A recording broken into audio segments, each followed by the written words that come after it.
Татарстанда кадерле дуслар, Татарстан рәисе Рөстәм Нургалиевич Миңнеханов башлангычында күрше дигән фестиваль бара. Узган еллар башланды, быел да дәвам итә.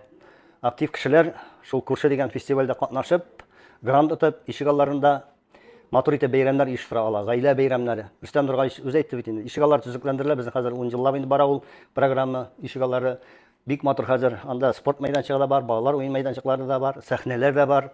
Яшеллек утыртыла матур итеп. Менә шунда тормыш кайнасын дип әйтте безгә Рөстәм Нургалиевич.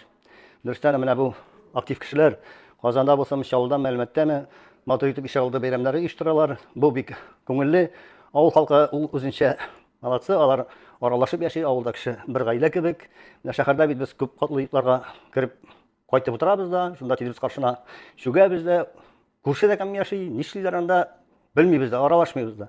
Менә бу ишек алды бәйрәмнәрендә кеше чыга, була 30 август көннәрендә атналарында ул бәйрәмнәр була, ишек алды бәйрәмнәре. Анда халык бит чыгабыз, шул хәл күңелле бит. Артистлар чыгыш ясый, үзешчәннәр чыгыш ясый.